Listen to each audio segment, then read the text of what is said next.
चेन्नईकुप्पीच्या सिद्धेश्वर दूध संस्थेत 16 लाखांचा अपहार झाल्याचं उघड. तत्कालीन सचिव, संचालक मंडळासह लेखा परीक्षकावरील गुन्हा. 1 एप्रिल 2018 ते 31 मार्च 2019 दरम्यानची आहे घटना. गडिंग्लज तालुक्यातील चेन्नईकुप्पी येथील सिद्धेश्वर सहकारी दूध व्यावसायिक संस्थेत 16,10,392 रुपयांचा अपहार केल्याप्रकरणी तत्कालीन सचिवासह पूर्ण संचालक मंडळ आणि लेखा परीक्षकांवर गडिंग्लज पोलिसात गुन्हा दाखल झालाय.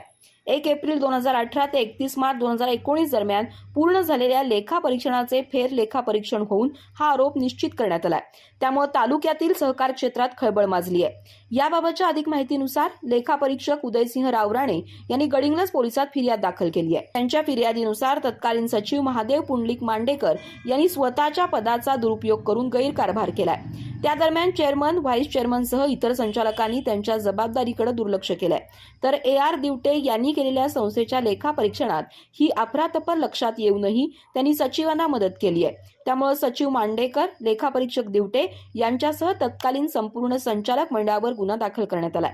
त्यांची नावं पुढील प्रमाणे: chairman Shankar Bhuimbar, vice chairman Dinkar Mandekar, संचालक सदाशिव जाधव, संभाजी घेवडे, कलाप्पा सावंत, बाबा सोमाने, शिवाजी मिरजे, कृष्णा कांबळे, संचालिका अनुसया सावंत आणि अलका भदरगे.